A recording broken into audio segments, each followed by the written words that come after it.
all things related to public relations, marketing, communications, and branding.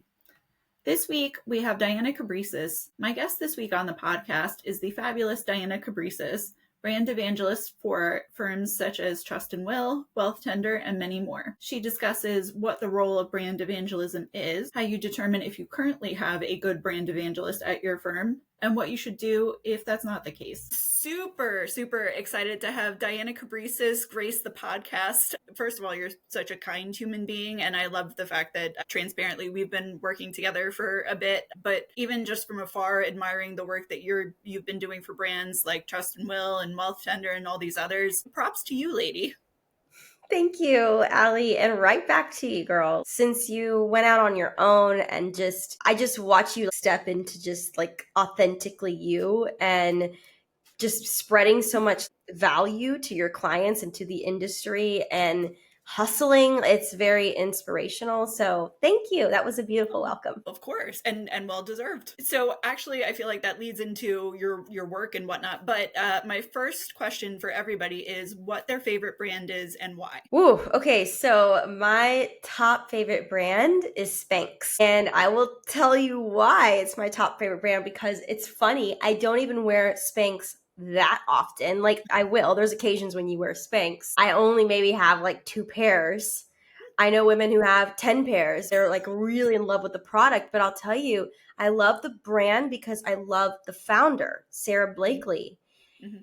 And it's, when I think about why, it's just like, it's a founder-led company. She is the forefront of that brand. She is the force, the face, the voice of that brand. She tells her story beautifully and over and over and over again. Mm-hmm. And you feel like you know her and you don't even know her, which is so perfectly descriptive of the work that I love to do. Obviously, I'm no Sarah Blakely, but I think I connect with that because I truly believe in that. So Spanx, hands down, love Sarah Blakely, would love to meet her one day. I got to meet her husband once at a conference. He was a keynote speaker at, it was an old, I don't know if they still run this conference called BISA, but he was there. So I felt like I came close to her, but I have never met her. Yes. Well, if you're listening, first of all, if you're listening, I'm humbled. But if you are, please help a girl out. She just wants to meet you. Yeah. But you're right. That actually perfectly leads into the brand evangelism work that you do. So if you don't mind explaining for anybody who hasn't seen you, which if you haven't, I kind of don't know what rock you're living under, just crawl out. It would be helpful. But so if you could explain the work that you do and what is brand evangelism? Absolutely. So brand evangelism is all about going out into the marketplace and specifically doing it with dynamic humans and raising awareness around what you do, specifically what problem you solve and how you solve it and the pain points that exist around it to your market, to your customers. So as a brand evangelist, you are dedicated to doing those things. You're dedicated to hosting webinars, to raising awareness on a podcast, to taking the stage at conferences and giving educational talks, to creating videos and awareness and education online, in-person events, online digitally as well. There's so many different mediums. There's so many different channels that you can raise awareness. Those are some of the top ones that I use in my business. But Evangelist, if you've ever heard of Guy Kawasaki, so he was Apple's first chief evangelist, and he's now Canva's chief evangelist. And I followed his work for some time, and actually someone who is connected with him was my mentor in this space. And the word evangelist obviously has like religious roots, but we kind of take some of that and we place it in the technology market. And now really in any industry, in any sector, you can have your brand evangelist, but we take that and we implement it and infuse it in the technology market. And it's the same thing. It's like we have this really great product. We want to go out and preach the good word about it. We want to be that charismatic torchbearer. And to me, people really do connect more with people.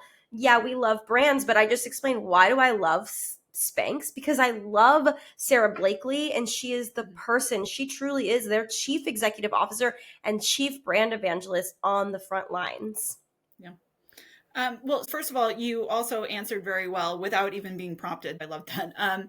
So I feel like some people say, but I'm already doing PR or I'm already doing marketing. I'm out there on social media. Why do I need to, like, aren't I doing that already? And I would take it. So your answer to that would be no, not exactly. Well, it's about the way that you're doing it, right? So I usually give this example. Brand evangelism is a form of marketing. And in the world of marketing, you have this just, I mean, it's so dynamic, right? There's this Yeah. huge spectrum of what marketing is. And marketing can be creating messaging around your product and making sure your website's updated to reflect that. Okay. Marketing can be creating social media graphics to teach something like LinkedIn carousels, or here's a blog post, writing articles, pushing that out on social.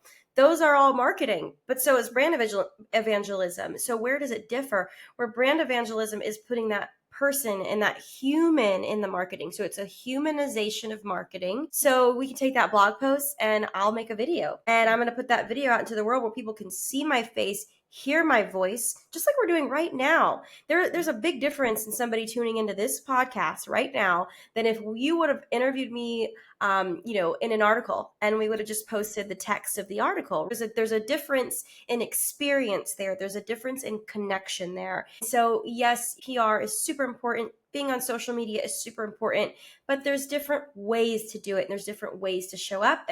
I often say brand evangelism is adjacent to PR in many ways, and they work together hand in hand. Yeah. And I love working with you hand in hand, just saying. Yes. But so you also mentioned before, so Sarah Blakely, as the CEO, is their arguable chief evangelist. Do you feel like CEOs are always that? Or how do you compensate if you've got, whether it's a shy CEO or just somebody who's not interested, doesn't have the time to do it? So some are and some are not.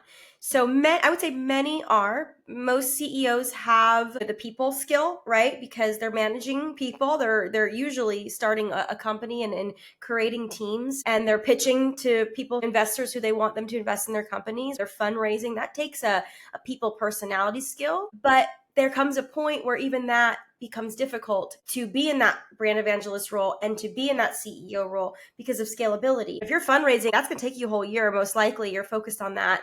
And you can't also be going out and getting stuck in airports and going to conferences and getting on stage. I mean, you can, but you're going to wear yourself out. And I think a lot of CEOs get to a point where it's like, I can't really do this anymore. I'm exhausted. Who is the next best person with the right talent to represent my company or our company, right? Sometimes it's the co-founder. Sometimes it's the CMO. It's really just who has that talent, because not everybody does, and that's okay. And I think the best CEOs recognize that and know when they need to find somebody to do that.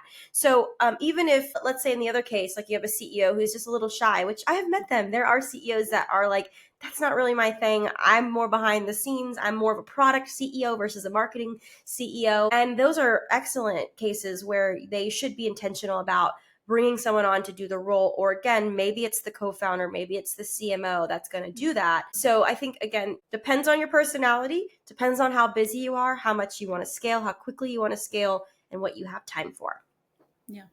So like I said, you represent among brands, and this isn't anywhere near close to what you're doing, but Trust and Will and Wealth Tender. So do you need to be a large brand to be able to work with a brand evangelist, or is there any particular criteria that somebody needs to meet? You really don't have to be. You could be small and getting started, and your goal with brand evangelism is to drive as much awareness around you, but also some demand for what you're doing. Like it might be a totally new category that people in your market haven't even thought of before. And so you really need to go out and convince them why this is actually something they should start utilizing or start thinking about. And that's really like step one. Step two is like actually getting them to want to come into your space and learn more, and kind of moving into that step three of conversion into becoming an actual customer. So it's like really early on brand evangelism.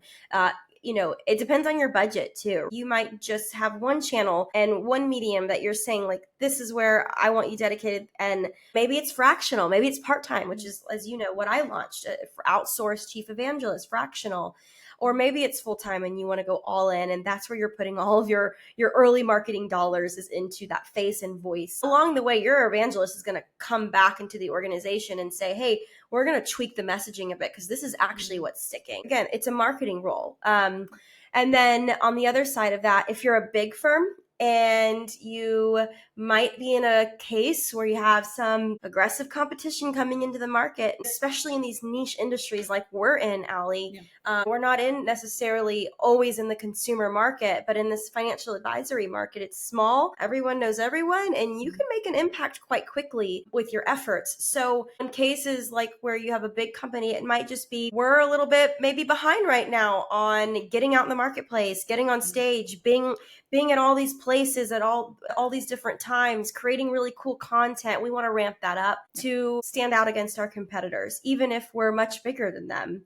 Another use case is if you have a new product or service that you're launching. You might be on version 5 of your platform. 6, 7, 8 years in, you might have 100 employees, but you still don't have the one person that you know needs to go out there and make that difference, because everybody is operationally focused. They're running teams. They're busy. So that could be another use case as well. Love it. Thank you for that. How did you decide that you wanted to get into this work? Because your career has been an evolution of all different kinds of things. How did you feel like this needed to be the place where you put your time and energy? So it started with a prompt from my boss at the time. Shout out to Mike Yebbio. And he said, I want you to spend the weekend really looking within and figuring out what it is you love the most out of what you're doing now. Because there was things that I didn't love. I was running a big team. There was a lot of project management. I was really, really drained on top of like being a brand evangelist as well, and traveling and speaking. And that was actually what I realized, like, that fuels me the most. I went online, I did some research, and I came across this article series, Chief Evangelist article series by Ethan Butte, who went on to become my mentor in the early days. I contacted him and I was like, hey, I think I found exactly what I'm supposed to do. I think actually the role I'm supposed to do is this chief evangelist role, but I don't know a lot and I need to figure this out. And so he coached me along the way, so generous with his time. I kind of came across it and realized, oh, that's me. And I evangelized for more than just my clients. I'm the type of person who, if I love a hairstylist, I'm going to let all my friends. Or I even had a hairstylist when I lived in Colorado, and she recommended this product and she kept recommending it every time I'd come in, and I'm like, I don't need any more products. I have enough products. And I finally gave in. I went and bought the product and I did it myself at home. And I was like, she wasn't explaining it right. I said, this isn't just a blow dry spray. This is a like blowout in a bottle kind of spray. And she was like, I love that wording. I'm going to start using that. And now I tell everybody about this spray. And so you have this personality for it. I love getting on stage. I am a professionally trained public speaker. I've been a performer since I was like a little girl. I realized every company I had worked for in the space, they were always like, oh, we want you doing webinars, or will you go do this roadshow? I was being put on panels before I was probably ready to be put on panels. And then I just winged it. And I don't say that to toot my own horn, because I've learned a lot along the way. Certainly when I look back to speaking videos now, I cringe a little bit. I'm like, oh my gosh, should I say that?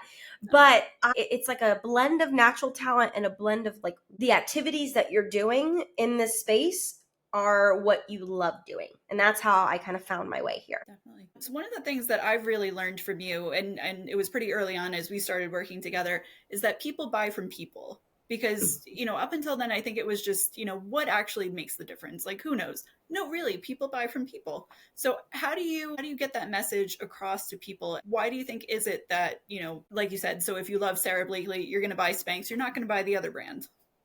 Yeah, it's a mixture. I lead with people, buy from people, because we do. I think that in a commoditized space, the one differentiator is your people. And if they're not giving off good vibes, or their process is kind of messy, even if you have somewhat of a nice product, they're probably going to go with the other guy who gave you red carpet service and who has just this friendly atmosphere and who goes out of their way to build a connection with you. Those are the type of brands you don't really want to walk away from. There are so many different Spanx, I don't even know the real word for them anymore, because she's built such a brand. I could go to Target and get something for half the cost, but I won't do it. Partially because, her product is superior, but it's more because I love her and I want to support her and her company and her empire and the cause, because she also goes out and supports a lot of women who are trying to get in business. And so there's just all these connections to people that are like driving me there. So yes, people buy from people. I lead with that. There are certain industries where you don't need a person on the front lines to make a sale. It's all digital. You've got these amazing landing page funnels, but usually there's some sort of video embedded in there. If you've ever heard like of a video sales letter, a sales video letter, where you have someone for 5-10 minutes on video, like captivating you, telling you all these things, and then it's all digital text from there. That leads you to that point of sale, but you're still kind of buying from a person at that point because you trusted in what they said. So I truly believe that we're going to buy from where we feel connected. And the best way to do that is H to H, human to human, because that's where the true connection lies. Absolutely. Do you feel like that's only going to accentuate further? Because to your point, it seems like, we get all the emails, which at this point, it seems like spam. Unless you really love them, you're not going to open them. Yep. It seems like we're gravitating more toward the in-person connections versus the digital and whatnot. Do you feel the same way? Absolutely do. And I think now with just this huge increase in AI, that this is going to be even more important, because so many tools are going to evolve so quickly and they're going to have so many AI capabilities, and that's going to be great.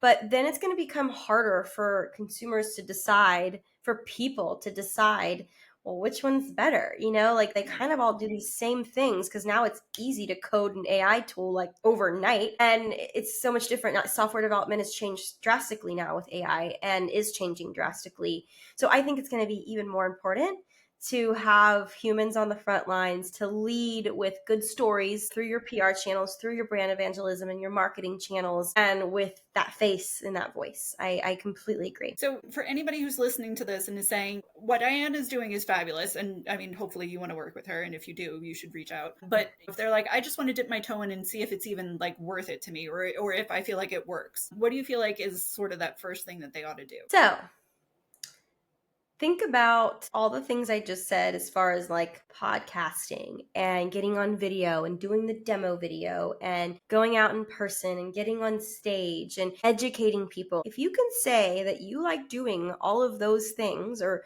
that you feel you would like doing all those things, you're already on the right path. But you have to think about where you're starting from. If you're a full-time employee inside of an organization, look around the organization. Is there anyone that's taking charge on these fronts? And if not, why? And maybe there's a case that you can build there for your marketing leadership, for your sales leadership. This is very much a blend role here. There's some sales going on, there's some marketing going on. It sits right in the middle, even customer engagement, right? There's so many ways to infuse brand evangelism into your customer segment of your business. Your customers themselves can be brand evangelists. So maybe there's a case to build to help make them brand evangelists. And that's a whole thing that you could do. That's a job in and of itself. So really, like if you're starting at that point, that's probably what I would do, is like look in your org, figure this out, come up with a game plan, a proposal of some sort, talk to your leaders. And feel free to reach out to me because I've been through that process as well. And the other thing is, if you're not full-time, maybe you're part-time, or maybe you're doing some contractor work, kind of the same thing. Maybe build out a plan that involves some of these elements and pitch it to one of your clients, or pitch it to somebody new that you see in the market that could probably use this. The last thing I'll say is stay tuned, because I do fully believe that my company will evolve over the next year and a half, and I'd love to meet you. If you're one of these people that want to be in these roles, reach out to me. Let's have a conversation.